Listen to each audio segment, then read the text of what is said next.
Dakota Territory, October 1886. While neighbors huddled around failing fires, one Norwegian widow's cabin stayed 21 degrees warmer. Measured, recorded, undeniable. Water froze solid in buckets, just feet from roaring stoves throughout the township. Children woke with blue lips. The elderly gasped for breath in air so cold it burned their lungs.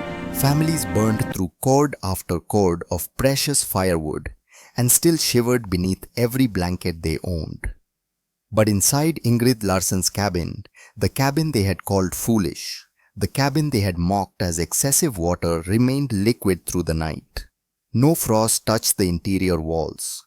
The morning fire rekindled from coals that had lasted since midnight. The difference was not luck. It was not divine intervention. It was physics applied by a woman who understood what experienced frontiersmen had dismissed. Before winter ended, 11 people would shelter in her small cabin. Among them, the very men who had wagered she would fail.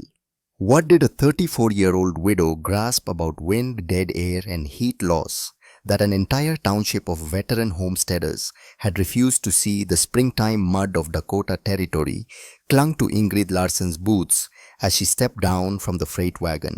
April 1886. The wind carried the smell of thawing earth and new grass. Around her the plains stretched endless and indifferent, under a sky so vast it seemed to press down on the land itself. She was 34 years old, a widow, alone. 2 trunks held everything she owned. One contained clothes, quilts, and her husband's tools. The other carried something heavier than iron or wood. It carried memory. The land office clerk in Jamestown had looked at her papers with poorly concealed doubt. "Ma'am, Winter kills men out here. You certain about this claim?" Ingrid had met his eyes without flinching. "I am Norwegian. We know Winter." But knowing Winter and surviving it were different things. She knew this better than anyone. The memory came unbidden, as it always did. Bergen, Norway, December 1884. 2 years ago, but it might have been yesterday. The cabin had been well built by local standards. Good timber, tight chinking. Henrik had been proud of his work. He was a skilled man, her husband. Strong hands, patient temperament. He worked at the ice house on the harbor where they stored winter ice through the summer heat. He understood insulation, or thought he did. Their son Thomas was 3 years old. Bright eyes, quick laugh. He loved when his father lifted him onto his shoulders. The winter came early that year. By mid-December, the temperatures had dropped to brutal lows. The wind of the North Sea cut through the valley like a blade. Henrik kept the fire burning. He was diligent about it, but the cold crept in anyway, seeping through gaps they could not see, stealing warmth faster than the stove could replace it. Ingrid woke at 3 in the morning. The fire had gone out. Henrik lay beside her, his breathing shallow and labored. She reached for Thomas in his small bed against the wall. His skin was ice. She had screamed then. Screamed until her throat was raw. Screamed until neighbors came running. But Thomas was already gone. And Henrik, weakened by the cold, his lungs damaged by frigid air, followed him within 2 days. The doctor said it was the cold, the sustained cold, the kind that got into the lungs and chest and would not let go. A warmer home might have saved them, he had said, not unkindly, just stating fact. Ingrid had stood over their graves in the frozen ground and made a vow. Never again. She would never let cold claim another life if she had the knowledge to prevent it. And she did have knowledge. Henrik had taught her. In their years together, working beside him at the ice house, she had learned the principles. Dead air, insulation, thermal barriers, how to trap cold inside thick walls so it could not escape even in July heat. If those principles could preserve cold, they could preserve warmth. The physics did not change. Only the application. So she had sold everything, taken her widow's portion, bought passage to America, come to Dakota Territory, where land was available and a woman could stake a claim if she had the courage. The courage she had. What she needed now was time, and the will to face down an entire community that would not believe her. By late June, Ingrid had her log cabin up. 14 feet by 18 feet. 9-foot walls of trimmed cottonwood chinked tight with clay and prairie grass. It was solid work, good work. Her neighbors, such as they were on this scattered frontier, had nodded approval. The nearest homestead belonged to Silas Blackwood, the road overseer. He was 45, weathered by 7 Dakota winters, with the confident bearing of a man who knew this land. He had stopped by twice during construction to observe her progress. "Fine cabin, Mrs. Larson. You've got a good hand with the tools." "My husband taught me." "Well, he taught you right. This'll see you through." But Ingrid was not done. And when she began setting cedar pickets in the ground 36 inches apart, forming a perfect rectangle, 12 inches outside her cabin walls, Silas Blackwood's approval turned to confusion. It was mid-July when he rode up during his weekly rounds and found her nailing ledger blocks between the pickets. "Mrs. Larson." He dismounted, walked the perimeter of her peculiar construction. "What in creation are you building now?" Ingrid did not pause in her work. The plumb bob hung true against the picket. She adjusted a block, drove another nail. "Storm wall, like the ice houses in Bergen." Silas spat tobacco juice and shook his head. "That's a fence around a house. You're wasting good lumber, ma'am. In Bergen, the ice houses have double walls. Sawdust between them keeps the ice frozen through summer. This ain't summer ice, Mrs. Larson. This is a dwelling. That cabin you built is solid. Tight chinking is all you need." She looked at him then, really looked at him, saw the certainty in his face, the absolute conviction that he understood frontier survival better than any Norwegian widow ever could. "I will build it anyway, Mr. Blackwood." He studied her for a long moment. Then he shrugged. "Your lumber, your time. But winter's coming, and you've got a lot of work ahead if you mean to survive out here." He rode off, and Ingrid returned to her measuring and cutting. By early August, word had spread through the township. The Norwegian widow was building something peculiar. People rode out to see for themselves. The outer skin went up in vertical planks, rough sawn 1x10 boards that she had ordered special from the Jamestown mill. She ran them floor to eave 20 feet of lumber per plank. At every seam, she nailed 1x3 battens spaced 16 to 18 inches apart for true coverage. At the roofline, she built a small overhang and flashed it with thin sheeting to shed snow melt away from the cavity between the walls. Under the eaves, she left a half-inch vent slot. Air needed to escape. Moisture needed to escape. She had learned this from Henrik watching him maintain the ice house vents.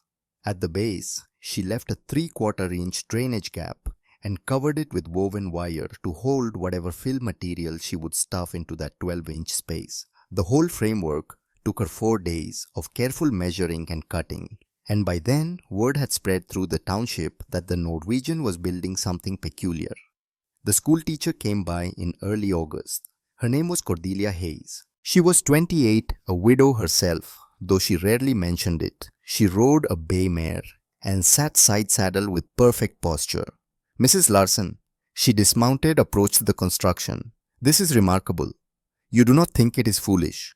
Cordelia walked the perimeter, slowly studying the framework with intelligent eyes. "I think it looks like intention, like you know exactly what you are doing." She paused. "Though I confess I do not know what you are doing."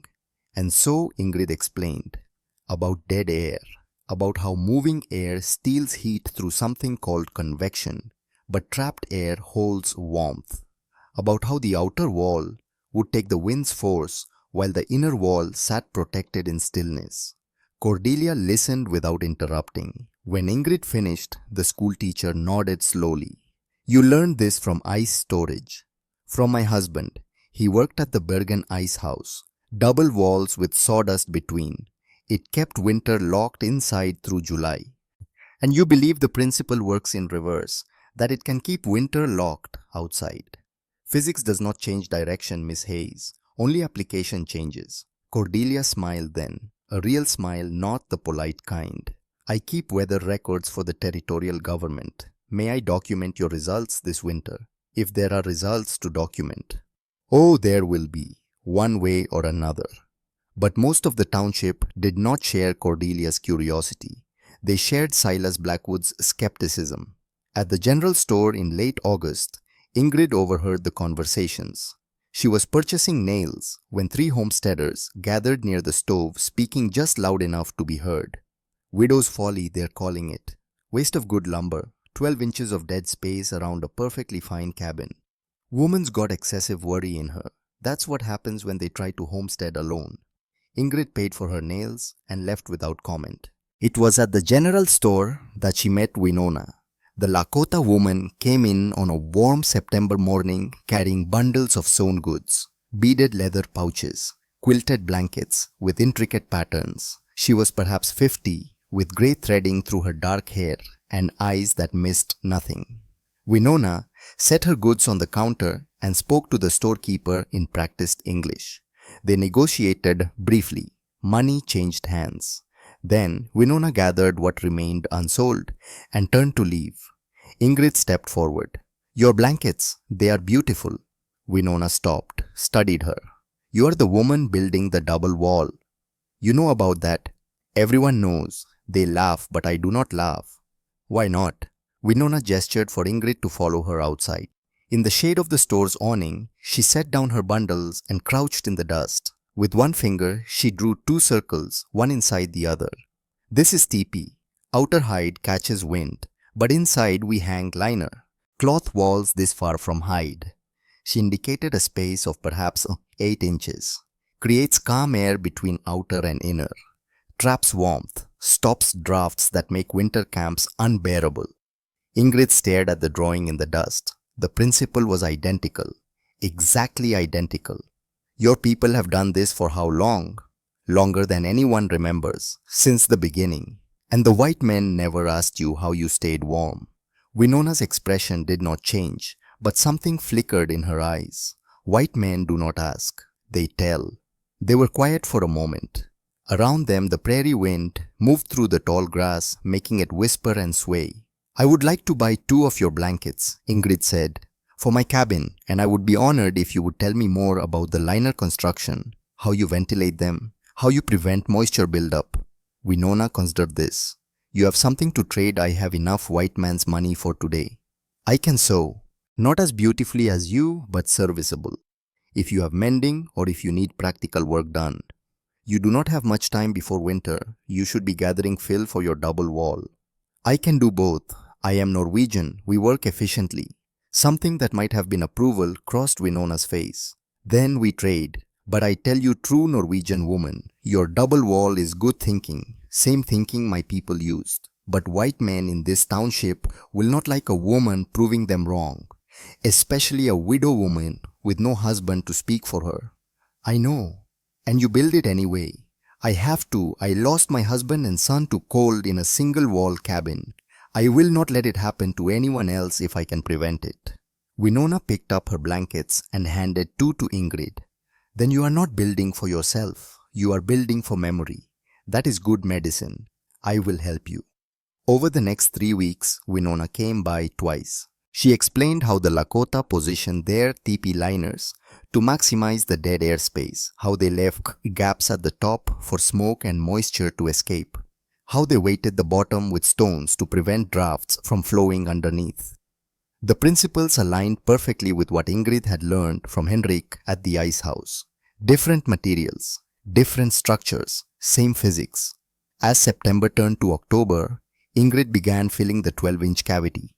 She cut prairie hay and spread it thin on drying racks to cure in the sun. She gathered moss from creek bottoms where it grew thick and green. Everything had to be dry, completely dry. Moisture was the enemy of insulation. The hay she cut short and loose, dense enough to trap air, light enough not to compact and settle. She calculated roughly 120 cubic feet of fill for the cavity around her cabin walls. She worked from dawn until dusk, cutting and drying and gathering. Her hands blistered. Her back ached. She did not stop.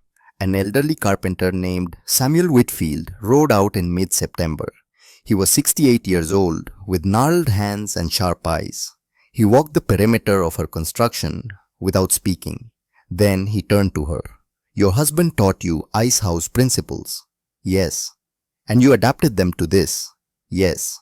He nodded slowly. It is good work, methodical. Your measurements are precise. He paused. But the town will not like it when you succeed. I know. Especially the men. They will not like being shown a better way by a widow woman. I cannot help what they like or do not like, Mr. Whitfield. I can only build what I know is right. He studied her face for a long moment. I have tools you might need. A good level, some clamps. You may borrow them. Thank you. Do not thank me yet. If this fails, they will blame me for encouraging you. If it succeeds, they will blame me for not building one myself 40 years ago. But did you have ice houses where you came from? Pennsylvania. No ice houses that I worked in. But I know good carpentry when I see it. And this is good carpentry. He left her the tools and rode away. By the first week of October, the mockery had settled into a steady rhythm. Every man in the township had an opinion about the fence around Ingrid Larsson's house.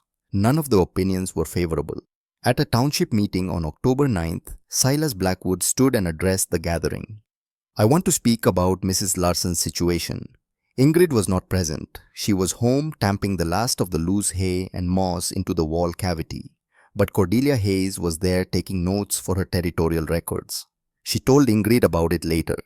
Mr. Blackwood said you were wasting materials that could have gone to a proper barn or storage shed. He said the 12-inch gap between your walls was wide enough to walk through, and who needs that much dead space around a perfectly good log house?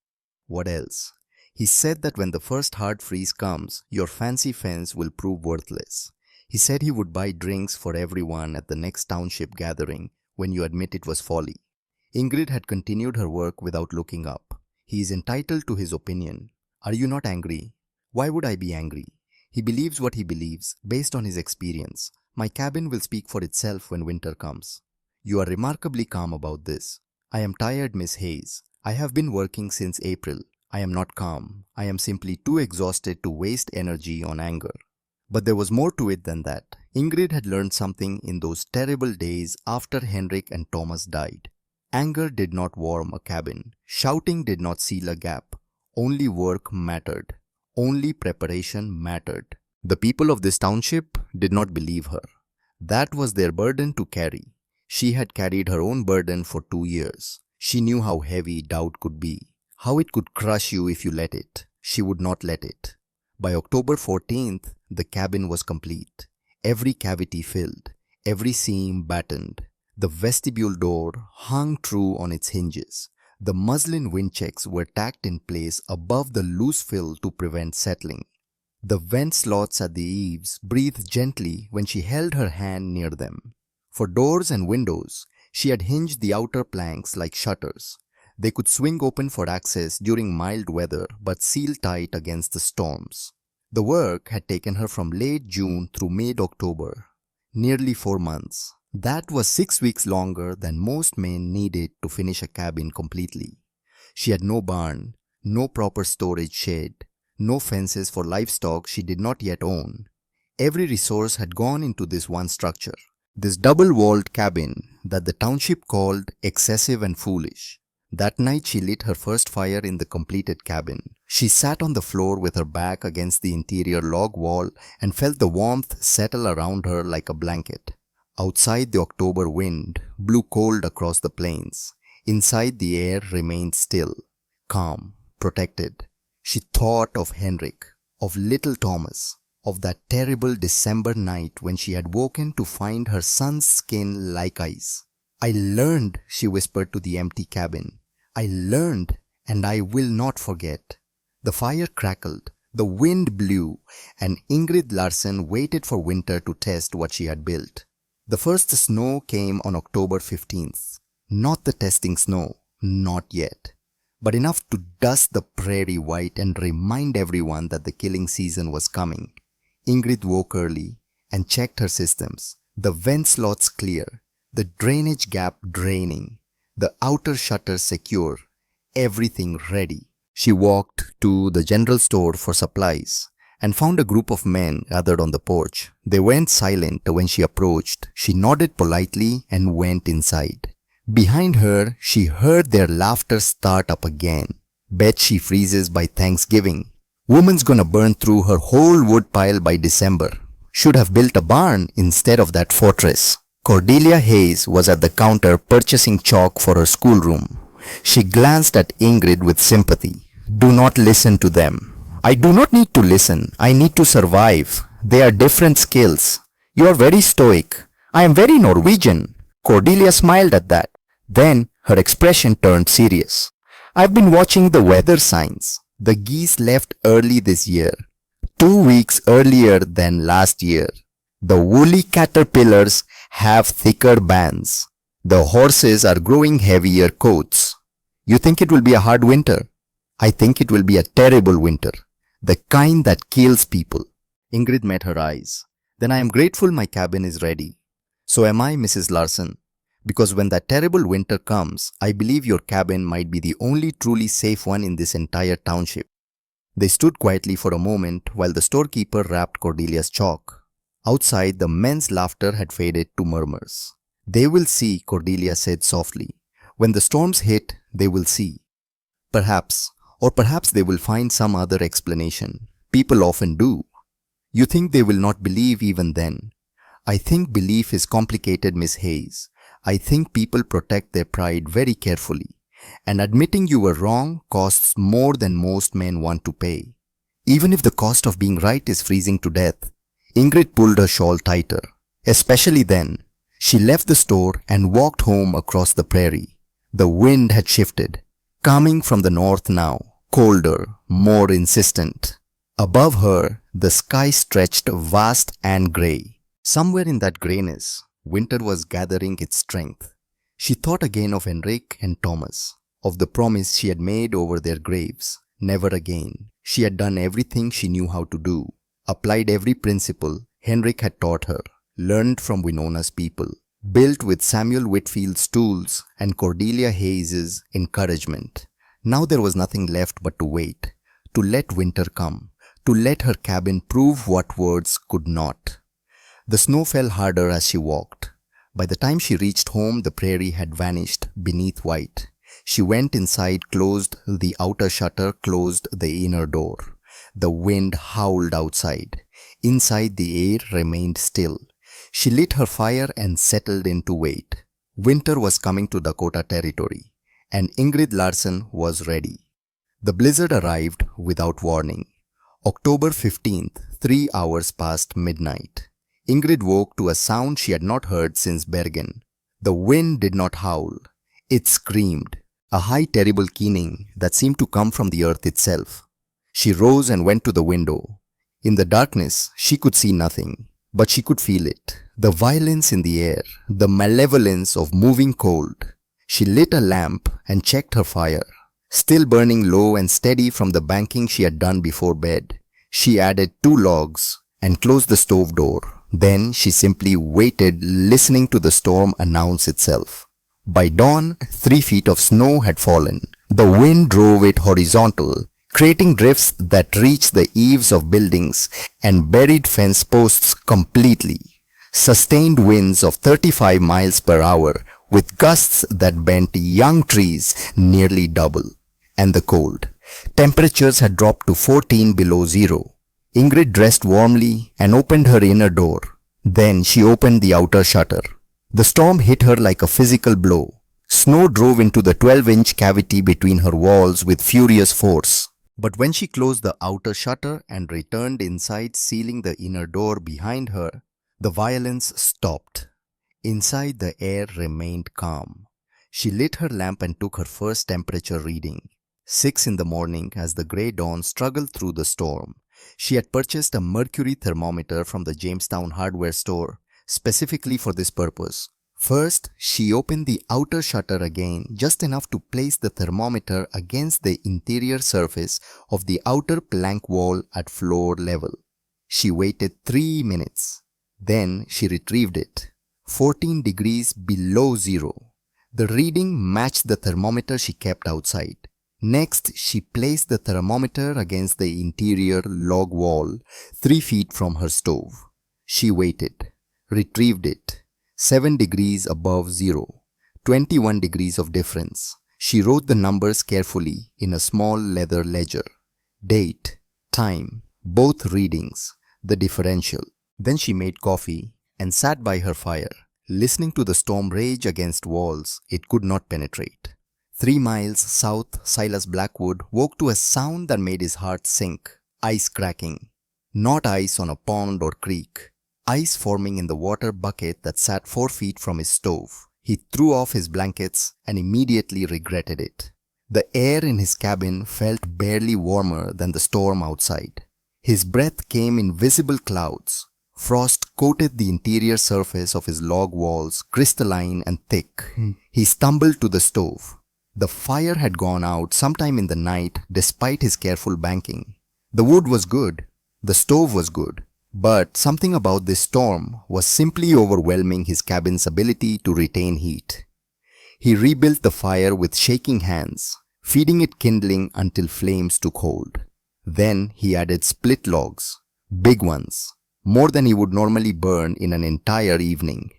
The fire roared, heat poured into the cabin, and still the cold persisted. His wife Martha woke with their 2 sons, Jacob and Samuel. The boys were 8 and 6. They had slept in their coats. "Papa, I am cold," Samuel said. His lips had a faint blue tinge. "I know, son. Fire's going now. It will warm up." But it did not warm up. Not enough. Not nearly enough. By noon, with the stove burning hot enough that Silas worried about the chimney, the interior temperature had climbed to perhaps 25 degrees. His thermometer hanging on the wall confirmed it. 25 degrees inside, with the fire consuming wood at a rate that would exhaust their supply in weeks rather than months. The problem was not the fire. The problem was the wind. Every microscopic gap in his chinking, every tiny space between logs, every place where wood met wood, imperfectly, became a pathway for infiltration. Cold air forced in on the windward side, warm air sucked out on the lee. His cabin had become a bellows with the storm doing the pumping. 2 miles east at the Fletcher homestead, the situation was worse. William Fletcher was 72 years old. He had survived 7 Dakota winters, but each one took more out of him. His lungs were not what they once were. In cold air, he struggled to breathe. His son David had built their cabin well. Good logs, tight work, but tight was not airtight. And on a day like this, the difference mattered. William sat as close to the stove as he dared, wrapped in every quilt the family owned. His breathing came in shallow, labored gasps. Each inhalation of frigid air made him wince. His daughter-in-law Emma moved around the cabin, trying to manage the fire, trying to keep her own children warm. Their daughter Anne, just 7 years old, huddled near the stove with wide, frightened eyes. But with every hour that passed, the cold seemed to press in harder. The interior walls wore a coating of frost. Their breath condensed on the logs and froze instantly, adding to the crystalline layer that made the wood itself feel colder to the touch. William coughed, a deep rattling sound that shook his entire frame. "Papa Fletcher, you need to stay warm," Emma said, though she did not know how to make it happen. "Trying girl, but this cold, it gets in the chest."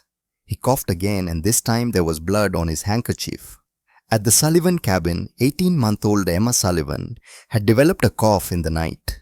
By morning, it had worsened to a constant rattling wheeze. Her mother Mary held her close, trying to share body heat. But the child's lips had taken on a bluish tinge despite being wrapped in wool blankets. Patrick Sullivan burned wood at twice his normal rate, trying desperately to raise the interior temperature. But it remained stubbornly, dangerously cold. The baby's breathing grew more labored with each hour. Mary could hear fluid in her daughter's lungs. The sound terrified her. "Patrick, she needs warmth. Real warmth, not this. I know I am doing everything I can." "It is not enough." He had no answer for that, because she was right. Ingrid took her second reading at noon. She had kept her fire burning steadily, but not excessively. 2 logs added every 3 hours, nothing more. Outer wall at the sill, -6 degrees Fahrenheit. Inner log wall, 3 feet from the stove plus 15 degrees, 21 degrees of protection. Again, She recorded the numbers and added more hay to her fill in one spot where she thought it might have settled slightly. Then she made soup and ate it by her fire, listening to the storm's fury break itself against her outer wall. The wind could not reach her. The physics would not allow it. On the third day of the storm, Cordelia Hayes made her rounds. She was the school teacher, but school was closed during the blizzard. Instead, she checked on families, particularly those with elderly members or young children. She had a responsibility to document conditions for the territorial government and a personal commitment to making sure no one died in isolation. At the Blackwood cabin, she found Silas burning furniture. "I ran through my allocated firewood," he said, defensive and exhausted. "Had to burn something." The interior temperature was 40 degrees, with the stove glowing red hot. Martha and the boys huddled together under blankets. Little Samuel's fingers were white at the tips. "This is not sustainable, Silas. You think I do not know that?"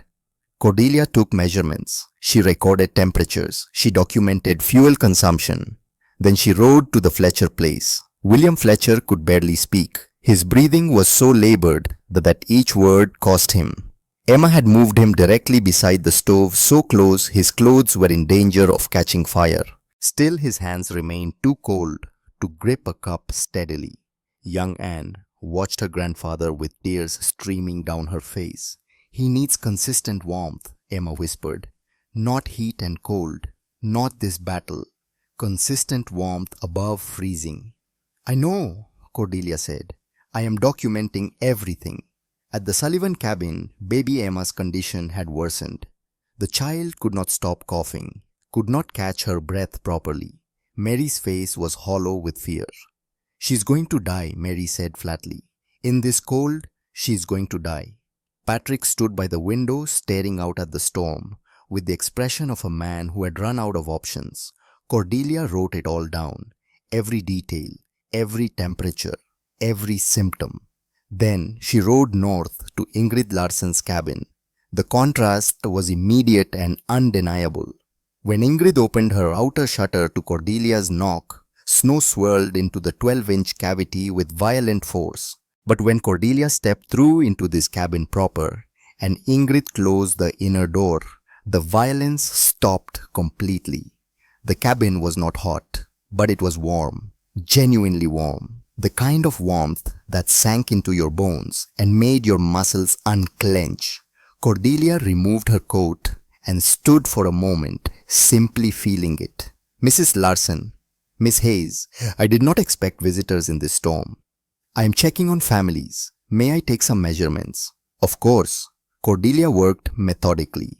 She checked the interior temperature at multiple points, the water bucket, the walls, the air near the floor.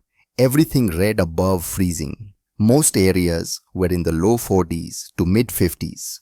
She examined the stove, checked the remaining firewood, calculated consumption rates. Finally, she looked at Ingrid. "You are burning approximately 40% less wood than your neighbors to maintain superior interior conditions. The double wall stops the wind from pumping heat out." "Yes, I understand the mechanism, but understanding it academically and seeing it demonstrated are different things." Cordelia opened her notebook.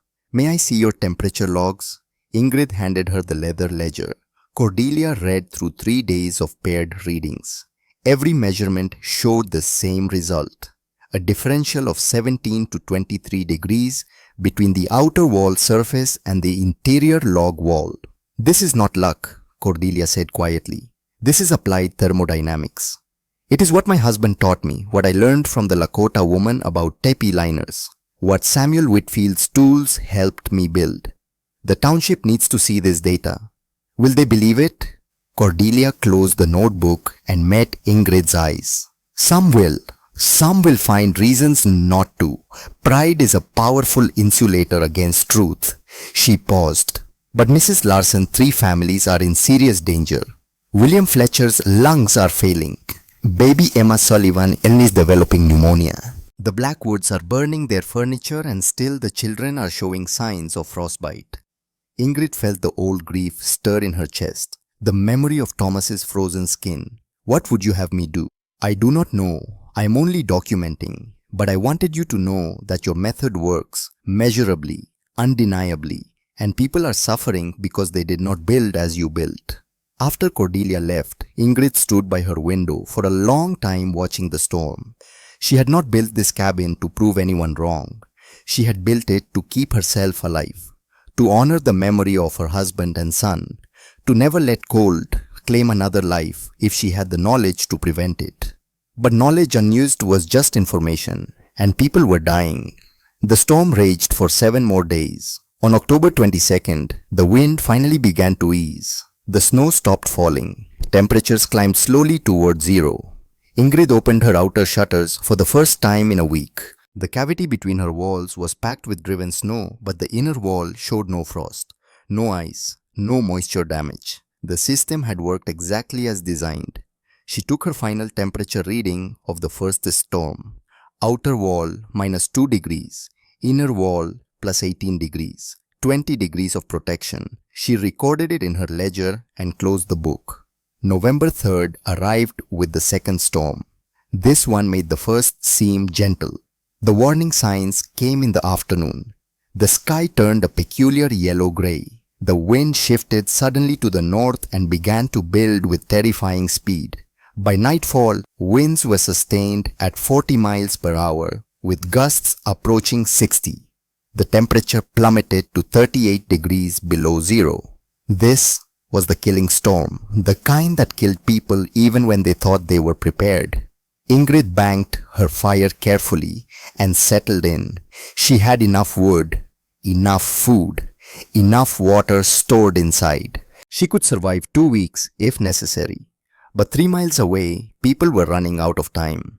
At 2:30 in the morning on November 4th, Ingrid woke to pounding on her outer shutter. She rose confused. No one should be traveling in this storm. It was suicide. The pounding came again, desperate, insistent. She wrapped herself in a shawl and opened the inner door. Then, carefully, she cracked the outer shutter. The wind tried to rip it from her hands. Silas Blackwood stood in the vestibule, snow-covered and shaking. Behind him, barely visible in the darkness, stood Martha, with both boys wrapped in blankets. Mrs. Larson, his voice was hoarse, broken. "I was wrong, please. My boys are freezing. I do not know what else to do." Ingrid did not hesitate. "Bring them in, quickly." She pulled the shutter wide. The Blackwood family stumbled through into the 12-inch cavity, then through the inner door into the cabin proper. The warmth hit them like a wave. Martha began to cry. Young Samuel was shaking so hard his teeth chattered audibly. Jacob's fingers were white and stiff. "Sit by the fire," Ingrid said. "Not too close at first. Warm slowly." Silas could not meet her eyes. "I would have let my boys die rather than admit I was wrong. What kind of man does that make me? The kind who is here now. That is what matters." She gave them hot water to drink, wrapped the boys in her blankets, built up the fire carefully, not too hot, not too fast. 20 minutes later, there was another knock. This time it was Rebecca Morgan, the midwife with the Fletcher family. William could barely walk. David and Emma supported him between them, their young daughter Anne following close behind, wide-eyed and frightened. "Mrs. Larson Williams' lungs are failing. He needs consistent warmth or he will not survive the night. Bring him in." Then came the Sullivans. Patrick carried baby Emma, whose breathing had become so labored that Mary was sobbing openly. "Please," Mary begged, "please help her." 11 people crowded into Ingrid's 14 by 18-foot cabin, and the cabin held them. The double wall system designed for one person proved capable of handling the increased load. Ingrid moved among them with quiet efficiency. She hung blankets to create privacy sections. She rationed her food supply. She maintained the fire at optimal levels, not wasteful, not insufficient. And most importantly, she taught. "The outer wall takes the wind's force," she explained to Silas as he watched her work. "Creates turbulence in the cavity. The inner wall sits protected in still air. Dead air does not conduct heat away. Moving air pumps it out through every crack. She demonstrated with her pipe tobacco, blew smoke near the outer shutter. It disappeared immediately through invisible gaps. Then she blew smoke near the inner door threshold. The smoke barely moved. See, the wind cannot reach the interior. Silas nodded slowly, and the loose hay and moss traps air in tiny pockets. Each strand creates a barrier to circulation. Moving air steals heat. Trapped air holds it. Like the ice houses you mentioned. Exactly like the ice houses. Same physics, different application. For 3 days, the storm raged. For 3 days, 11 people sheltered in Ingrid's cabin while their own homes became death traps. William Fletcher's breathing eased. The consistent warmth allowed his damaged lungs to function without fighting frigid air. Baby Emma stopped coughing. Her laser returned to healthy pink. She slept peacefully in warmth that allowed her small body to heal. The Blackwood boys thawed slowly, carefully. Their frostbitten fingers recovered without permanent damage, and Ingrid taught anyone who wanted to learn. On the 4th day, when the wind had died enough to allow movement, she explained the emergency retrofit. You cannot build a full double wall quickly, but you can create a wind barrier. She drew diagrams in the margins of her ledger.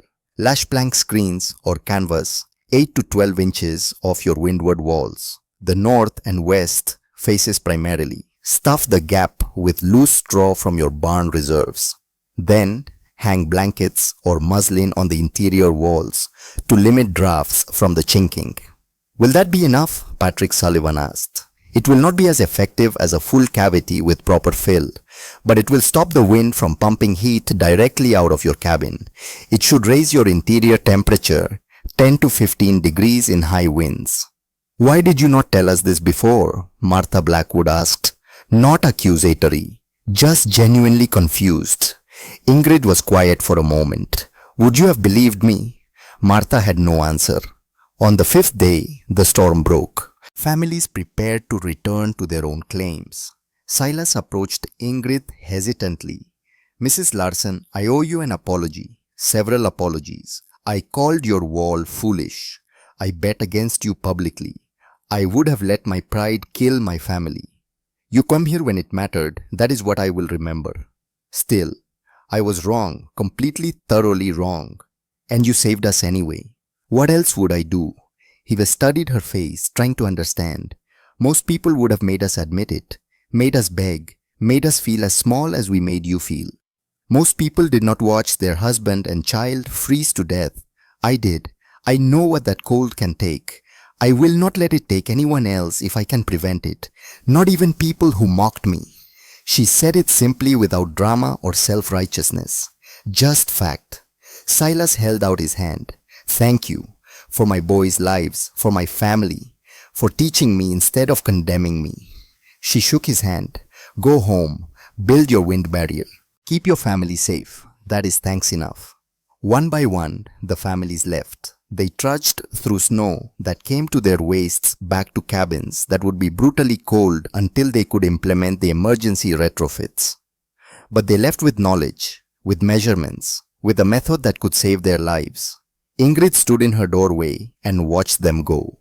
The sun had emerged for the first time in days. The prairie sparkled blindingly white under clean blue sky. Inside her cabin was warm and calm. Outside, winter waited with infinite patience for the next storm. But the people of this township had learned something. Slowly, painfully, at the edge of death, they had learned that pride was expensive, that mockery was cheap, that a Norwegian widow knew things about survival that 7 Dakota winters had not taught them. They had learned that physics did not care about gender or experience or conventional wisdom. It cared only about wind and air and heat and barriers. And Ingrid Larson had built the right barriers. Spring came early to Dakota Territory in 1887. By late March, the snow had begun its retreat. Meltwater ran in rivulets through every coulee and draw. The prairie, dormant for months, showed the first hints of green, but the memory of winter remained. particularly among those who had felt how close death had come. On March 28th, Silas Blackwood appeared at Ingrid's door. He carried a notebook and a measuring tape. His expression was serious. "Mrs. Larson, I need your specifications." Ingrid was mending a quilt by the window. She set down her needle. "For what purpose?" "I am building a double wall on my cabin. Proper double wall, not the emergency retrofit. I need to know the measurements, gap width, picket spacing, everything." He paused and something like shame crossed his face. "I told myself this was for my brother-in-law. He's homesteading next year. But that is a lie. It is for me, for my family. I cannot go through another winter like that." Ingrid stood and retrieved her ledger from the shelf. She opened it to the pages where she had documented every measurement, every specification, every detail of the construction. 12-inch cavity minimum, cedar pickets at 36-inch intervals, ledger blocks every 48 inches to keep the frame true, 1x10 planks for the outer skin with 1x3 battens covering the seams, half-inch vent slots at the eaves for moisture escape. She walked him through the field requirements, the drainage gap at the base, the tin flashing for snow melt, the hinged shutters for doors and windows. Silas wrote everything down with the careful attention of a man who had learned the cost of dismissing information. The fill material. You used hay and moss. Would sawdust work? It would work well.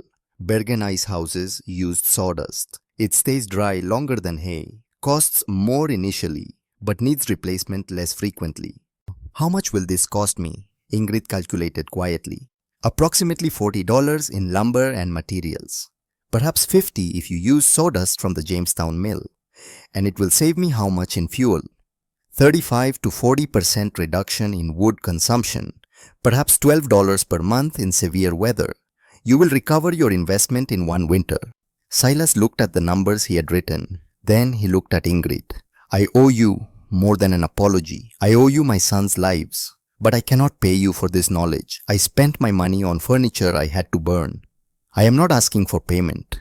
You should. This information is valuable. Information was only valuable if it saves lives. Take it. Build well. Keep your family safe. That is payment enough." After Silas left, others came. David Fletcher arrived next, asking for specifications to protect his father through another winter. Patrick Sullivan came 2 days later, desperate to ensure baby Emma would never struggle for breath in frigid air again. Ingrid gave each of them the same information, the same measurements, the same patient explanations. She charged nothing, asked for nothing in return. "Why are you doing this?" Patrick asked. "You could make good money consulting." "Because my husband and child died in the cold, and I swore over their graves that I would never let it happen to anyone else if I had the knowledge to prevent it. This is how I keep that promise." The men left with their notebooks full, with diagrams and calculations and hard-won wisdom from a Norwegian widow who understood physics better than their pride had allowed them to see. On April 15th, there was a township meeting. Ingrid did not attend. She was planting a kitchen garden and had no interest in public gatherings. But Cordelia Hayes attended. She always did. And she documented what happened. Silas Blackwood stood before the assembled homesteaders and spoke. "I want to address something publicly. Last fall, I bet against Mrs. Ingrid Larson. I said her double-walled cabin was foolish. I said it was a waste of good lumber. I said I would buy drinks for everyone when she admitted it was folly." He paused. The room was silent. "I was wrong, completely dangerously wrong. That woman's cabin saved my son's lives, saved William Fletcher's life." He gestured to William, who sat near the stove breathing easily for the first time in months. "Saved the Sullivan baby's life. On November 4th, I stood in a blizzard at 2:30 in the morning holding my freezing sons, and I knocked on her door. The door of the woman I had mocked. And she opened it without hesitation. She sheltered 11 people in a cabin built for one. She taught us the physics we had refused to learn. She gave us the specifications we had dismissed as excessive. I am building a double wall on my cabin. I urge every one of you to consider doing the same. Because Mrs. Larson's method is not theory. It is proven, measured, documented, and it works. He sat down.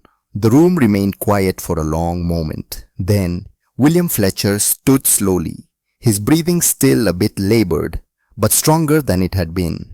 I am 72 years old. I have survived blizzards, droughts, plagues of locusts. But this winter almost killed me. The cold got into my lungs and would not let go.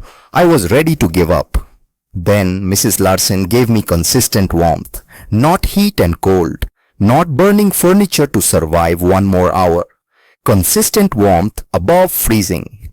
My lungs healed. I am standing here because that woman understood something about survival that 7 Dakota winters had not taught us. He looked around the room. My son is building a double wall. I recommend you do the same. Unless you want to explain to your children why you let pride kill them. He sat down heavily. Then Mary Sullivan stood holding baby Emma in her arms. The child looked healthy now, pink-cheeked, bright-eyed. I do not have fancy words. I just know my daughter was dying. Her lips were blue. She could not breathe, and Mrs. Larson's cabin saved her. She sat down, and several other women nodded in agreement. Finally, Samuel Whitfield, the elderly carpenter, rose to his feet. I am 69 years old. I have built structures for 45 years. When I saw what Mrs. Larson was building, I recognized good carpentry, methodical work, precise measurements. I loaned her my tools because I knew she was doing it right. What I did not expect was that she would understand the physics better than any of us. That she would have learned principles from ice storage that we never thought to apply. That she would combine Norwegian knowledge with Lakota wisdom and create something that works better than anything we have built in this territory. He paused, letting that sink in. She is offering her specifications freely. No charge, no conditions, just teaching. If you are too proud to learn from a woman, that is your problem. But do not pretend it is about anything except pride. Because the physics do not care what you think. They only care whether you built the wall correctly. He sat down. Cordelia wrote it all in her notes. Every word, every testimony, she would include it in her report to the territorial government. A woman had solved a problem that men had simply endured, and slowly, painfully, the men were learning to listen. By May, 3 families had committed to building permanent double walls. The Fletchers began first. David chose a 14-inch cavity instead of 12, reasoning that wider spacing would provide better insulation even if it cost more in materials. He used sawdust from the Jamestown mill, where it was available cheap as a waste product. The work took him through May and June. His father William supervised checking measurements and making sure the cavity remained consistent. Ingrid stopped by twice to verify that the vent slots were positioned correctly and that the fill material was properly tamped. "You are doing good work," she told David. "Learning from the best," he replied. The Sullivans built next, starting in early June. Patrick chose a 16-inch cavity, the widest of anyone in the township. He used a mixture of sawdust and moss, layering them to create what he hoped would be superior insulation. "Is it excessive?" he asked Ingrid when she visited to check his framing. "Excessive would be doing nothing and hoping your daughter survives another winter. This is preparation. There is a difference." The Blackwood construction began in July. Silas built exactly to Ingrid's original specifications. 12-inch cavity, cedar pickets, 1x10 planks. He followed her method, precisely measuring twice before every cut. His sons helped. Jacob and Samuel, 8 and 6 years old, carried lumber and held boards while their father nailed. They understood in the way children understand such things that this wall was being built because of them. Because their father had learned that pride was expensive and his sons were priceless. By August, all 3 cabins wore their double walls. The township landscape had changed. What had been mocked as one woman's folly was now becoming standard practice. And still Ingrid charged nothing, asked for nothing, simply checked each cabin's construction to ensure the principles were being applied correctly. "You could make a living as a consultant," Cordelia told her one afternoon. "The territorial government would pay you to inspect buildings, to write specifications for frontier construction." I do not need to make a living from this. I need people to survive. Those are different goals. You are remarkably principled. I am remarkably Norwegian. We have long memories and practical values. The second winter arrived in November 1887. This time everyone was watching. The township wanted to know if the double walls would prove themselves again or if the first winter had been anomaly and luck. Cordelia Hayes took it upon herself to document everything. She visited each double-walled cabin, weekly recording interior temperatures, fuel consumption rates, and family health outcomes. Her data was meticulous. At the Fletcher cabin, with its 14-inch cavity, interior temperatures during storms averaged 43 degrees Fahrenheit with moderate fire.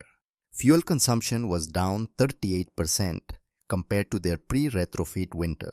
William Fletcher survived the season without a single episode of lung distress. At the Sullivan cabin, with its 16-inch cavity temperatures, averaged 46 degrees during severe weather. Fuel savings reached 40%. Baby Emma thrived. No respiratory issues, no blue lips, no desperate nights wondering if she would survive until morning. At the Blackwood cabin, with its 12-inch Larson specification wall temperature held steady at 44 degrees during blizzards. Fuel consumption dropped 35%. The boys remained healthy throughout January's coldest weeks. No frostbite, no hypothermia, no burning furniture in desperate midnight hours. And at Ingrid's cabin, the original design continued to perform exactly as built. Consistent warmth, minimal fuel use, no failures, no surprises. The numbers did not lie. Cordelia compiled everything into a formal report. She sent it to the Territorial Education Office with copies to the Agricultural Extension Service and the Jamestown newspaper. By spring, the report was being circulated among county agents throughout Dakota Territory. The double wall method, developed by Norwegian immigrant Ingrid Larsen and proven through 2 severe winters, was officially recommended for high wind frontier regions. The method spread through informal networks first. At barn raisings, men discussed cavity widths and fill materials. During harvest cooperation, they compared notes on vent placement and moisture management. At the general store, homesteaders asked detailed questions about lumber requirements and construction timelines. Some built exactly to Ingrid's specifications. Others experimented with variations, wider cavities, different fill materials, alternative framing methods, but all of them followed the core principle, a sacrificial outer wall to catch the wind, dead air, trapped in fibrous material to prevent heat loss, and a protected inner wall where families could survive. Samuel Whitfield noted the changes during his rounds as the township's informal building inspector. 3 years ago, every cabin in this region was single wall. Now 20% have double walls. In 5 years, it will be 50%. In 10, anyone building single wall will be considered reckless. All because one Norwegian widow built something the men called foolish, Cordelia observed. All because one Norwegian widow was right, Samuel corrected, and gracious enough to teach instead of condemn. By 1890, the double wall principle had appeared in formal agricultural extension publications. The Dakota Farmer ran a detailed article in its March issue, complete with the diagrams showing proper cavity widths, fill densities, and ventilation requirements. The technique was described as particularly valuable in high wind regions where standard chinking cannot prevent infiltration during severe weather events. The article mentioned ice house principles. It referenced Plains Indian teepee liner construction. It provided measurements and material specifications. What it did not mention was that the entire method had been developed by a woman. That detail was quietly omitted. The article referred only to Norwegian homesteaders, in plural, generic, genderless. When Ingrid saw the article, she felt a flicker of something that might have been anger, but it passed quickly. They are building the walls, she told Cordelia. That is what matters. Whether they credit me is irrelevant. It is not irrelevant. You deserve recognition. I deserve to sleep at night knowing that families are surviving because of what Henrik taught me. That is the recognition I need. But locally, everyone knew. The homesteaders of the region did not need a magazine article to tell them who had solved the problem. They knew about the Larsen method. They knew about the widow who had faced down an entire township's skepticism and proven herself right through simple, undeniable physics. And they made sure their children knew, because that kind of courage and knowledge deserved to be remembered. Modern building science would later validate every aspect of Ingrid's original method. Dead air remains the fundamental insulating principle in contemporary construction. The R value, that measurement of thermal resistance, depends entirely on trapped air's inability to conduct heat. Moving air destroys thermal resistance. Still air provides it. Fibrous insulation materials from fiberglass to cellulose to modern spray foam all operate on the same principle Ingrid learned at the Bergen Ice House. They trap air in countless tiny pockets, preventing circulation and creating thermal barriers. Wind infiltration still overwhelms inadequate barriers. Modern building codes require air sealing and vapor barriers and continuous insulation. For the same reason, Ingrid built her double wall. Because physics has not changed. Wind still pumps heat out of poorly sealed structures. Dead air still stops it. The principles she borrowed from ice storage and adapted from Lakota wisdom became standard frontier survival knowledge within a decade. By 1900, double wall construction was common throughout the northern plains. Homesteaders adjusted cavity widths and fill materials to local conditions while maintaining the core principle. What had begun as one widow's excessive preparation became documented best practice for extreme climate construction.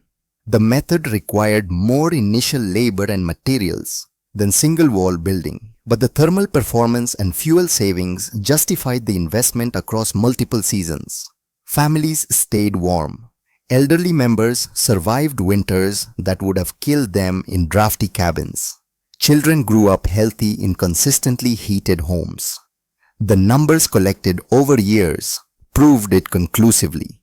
In 1920, Cordelia Hayes returned to Dakota Territory. She had retired from teaching 5 years earlier and moved to Minnesota to live with her sister. But she came back to see the old township one final time.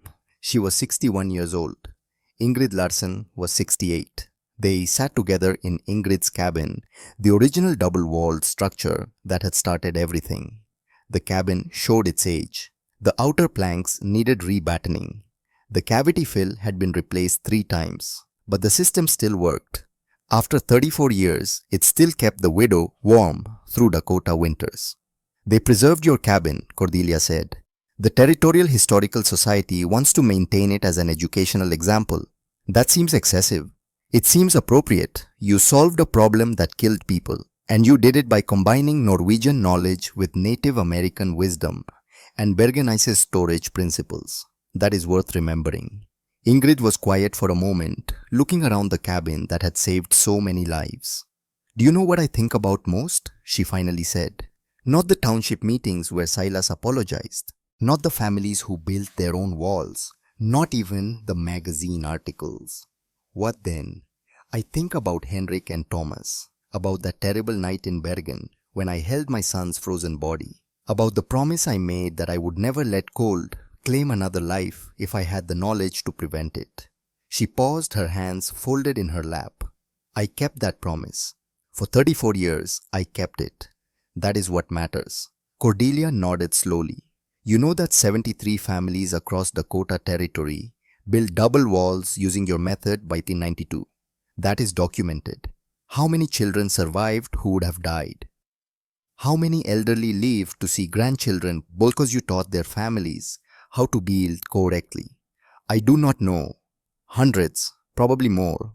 You changed how people built homes on the frontier. You proved that wisdom that does not require a man's voice to be valid. It just requires winter to test it. And your method survived every test. Ingrid looked out the window at the prairie beyond. The same prairie she had seen when she arrived in 1886. Still vast, still indifferent, still capable of killing the unprepared. But now, scattered across that prairie, dozens of homesteads wore double walls. They stood against the wind with physics on their side, with dead age protecting them, with principles borrowed from ice storage and teepee liners, and one Norwegian widow's refusal to let grief be meaningless. Henrik would be proud, she said quietly. Henrik would be astounded, Cordelia corrected. He taught you the principles, but you applied them. You faced down mockery and skepticism. You sheltered 11 people in a cabin built for one.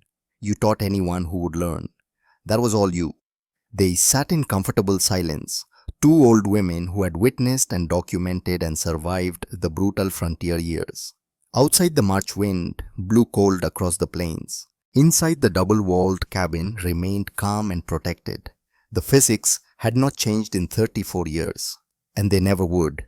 Decades later, when building scientists analyzed historic frontier construction, they found the Dakota Territory double-wall method particularly interesting.